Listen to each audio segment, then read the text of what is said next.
और जला के मंसूर की राख नदी में बहा दिया। नदी में बहता हुआ राख जा रहा था। काजी की लड़की गर्भवती थी, गर्भ में 9 महीने का बच्चा था। वो गई थी नदी नहाने, स्नान करके डुबकी लगा के जब निकलने लगी, प्रकृति का कैसा प्रकोप हुआ, उसका मुंह खुल गया और वो राख पेट में चला गया। काजी के लड़की के पेट में जो गर्भ में लड़का था वो अंदर राम राम बोलने लगा। वो अंदर राम राम करने लगा। लड़की ने अपने भाभी से कहा, भाभी मेरे पेट में तो काफिर बोल रहा। उन्होंने कहा चुप है, ये बात किसी को बोलना नहीं तो बादशाह तुझको सूली चढ़ा देगा। अभी तेरे पिताजी ने ही सूली चढ़ाया है। जब वो लड़का पैदा हुआ तो राम राम ही कहता हुआ पैदा हुआ। काजी ने उस लड़के को जंगल में छुपवा दिया। एक संत उनको उठा के ले गए, लालन पालन किया, जो बाद में चल के काजी मेनन पैगंबर हुए। ऐसा प्रभाव है केवल हाथ के प्रसाद का। ये है संगत का गुण। तो जोधपुर में वो आदमी आने हमसे बोला, महाराज आज इस कथा से मेरी आंख खोल गई। बिल्कुल सही कह रहे हो आप, सबके हाथ का प्रसाद नहीं लेना चाहिए। आज तक मैं यही समझता था कि राम से नहीं गलत है, सबके हाथ का प्रसाद क्यों नहीं लेते हैं। अब समझ में आ गया, इसीलिए नहीं लेते हैं, हमारी भक्ति खत्म हो जाएगी। संगत अच्छा करिए। भाई क्या कहते हैं, संगत करियो निर्मल साध की मरेगी। संगत करियो निर्मल साध की मरेगी। आवागमन कर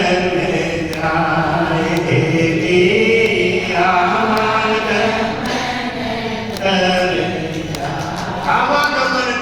आवागमन छूट जाएगा अगर आपने संगत अच्छी करी तो महाराज कहते हैं कि जे साहिब सो झगड़िया 8 पहर दिन रात।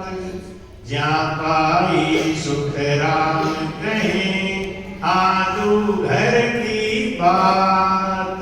बोलो राम। जे साहिब सो झगड़िया, साहिब कौन है?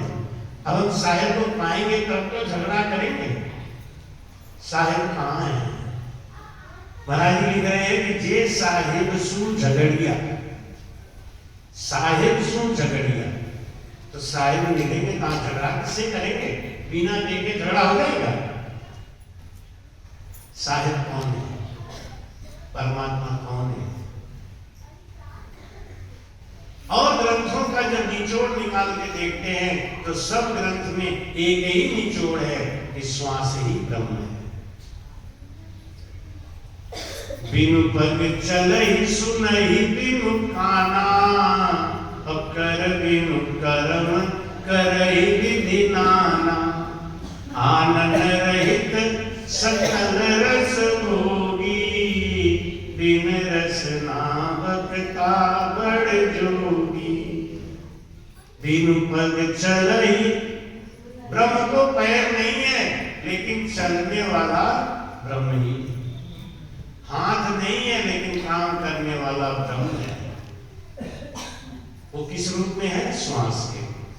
श्वास है तभी हम चल रहे हैं, श्वास है तभी हम सुन रहे हैं। सुनने वाला कौन है? श्वास। देखने वाला कौन है? श्वास। यही है ब्रह्म।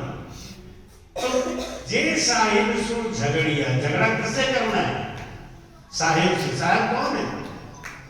साहब कौन है? श्वास। बोलो ना, श्वास है। श्वास से झगड़ा करना है। अब सांस से झगड़ा कैसे करेंगे? जब तक श्वास से झगड़ा नहीं करेंगे तब तक हमको आदू घर की बात, यानी वो असली बात, वो परमात्मा तत्व हमको मिलेगा नहीं। इसीलिए हम जीवन भर भाग रहे हैं, सुख तलाश रहे हैं, परमात्मा को तलाश रहे हैं। लेकिन वो मिल नहीं रहा है, ना सुख मिल रहा है ना परमात्मा मिल रहे। क्यों नहीं मिल रहे? क्योंकि रास्ता गलत है। अगर कोई जहाज आकाश से उड़ता हुआ जा रहा है, फट गया, समुद्र में सब आदमी गिर गए, अब सब तैर रहे, सब तैर रहे, लेकिन समुद्र में तैर तो सब रहे, किनारा किधर है ये तो पता नहीं ना। मान लो किनारा पूरब साइड में है और कोई आदमी पश्चिम साइड में तैरना शुरू कर दिया, तो जिंदगी भर तैरता रहेगा, किनारा नहीं मिलेगा। उल्टी दिशा में तैर रहा है ना। इसीलिए समुद्र के किनारे बहुत बड़े बड़े टावर लगाए जाते हैं, खंभा लगाए जाते हैं, उसके ऊपर बत्ती जलती है कि अगर कोई भटक गया हो समुद्र में तो बत्ती देख के समझ जाएगा कि जहां ये बत्ती जल रही है वहीं किनारा है। वो भी गुरु है, गुरु की बात मान गया। अब वो खंभा का बत्ती भी गुरु बन गया है, वो इशारा कर रहा है कि इधर आ जाओ, इधर आ जाओ। अगर गुरु की बात मान ली और उस लाल बत्ती की तरफ तैरना शुरू किया तो किनारा मिलना ही मिलना है। लेकिन अगर आपने गलत दिशा, उसकी बात नहीं मानी, मैंने कहा ना, या तो जान जाओ या तो मान जाओ। तो जानता नहीं और मानता नहीं, उसका तो भगवान ही मालिक है। जे साहिब